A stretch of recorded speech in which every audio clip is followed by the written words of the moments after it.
Hey everyone, it's Erica, and today I want to walk you through one of my favorite steps in the painting process, underpainting.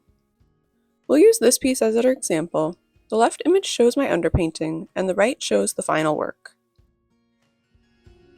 So what is underpainting? It's essentially the foundation of your piece, a first layer that helps you establish your composition, values, and temperature before diving into the details. Think of it like building the skeleton of your painting. You're not worried about perfection, just structure, contrast, and rhythm. For this one, I started by blocking in the big shapes. First the shadows and then the mid-tones. With my gesso being a bright yellow, I left the highlights unpainted so the yellow shines through. Although, that's not how it stays in the final version. Underpainting is about setting a mood. These colors peek through in the final layers and give the final painting a subtle glow. I kept my limited palette of just red and blue, mixing in a range of purple. I also kept my brush strokes loose and intentional to capture the energy and the reflections in the copper. I find it really helpful to thin your paint in the underpainting process. It will allow you to build more detailed layers and add depth to your work.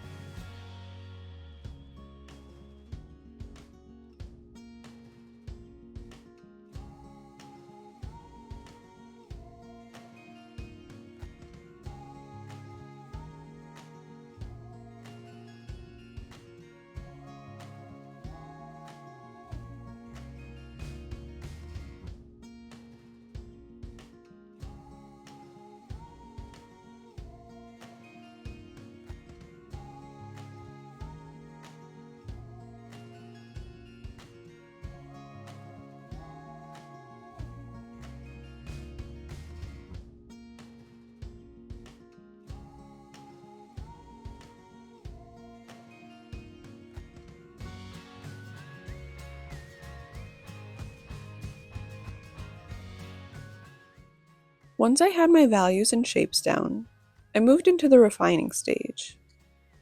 I layered cooler tones and deeper shadows over the warm base. This contrast between the warm underpainting and the cooler highlights really helps bring the metal surfaces to life. So if you've ever felt stuck starting a painting, try using the underpainting techniques.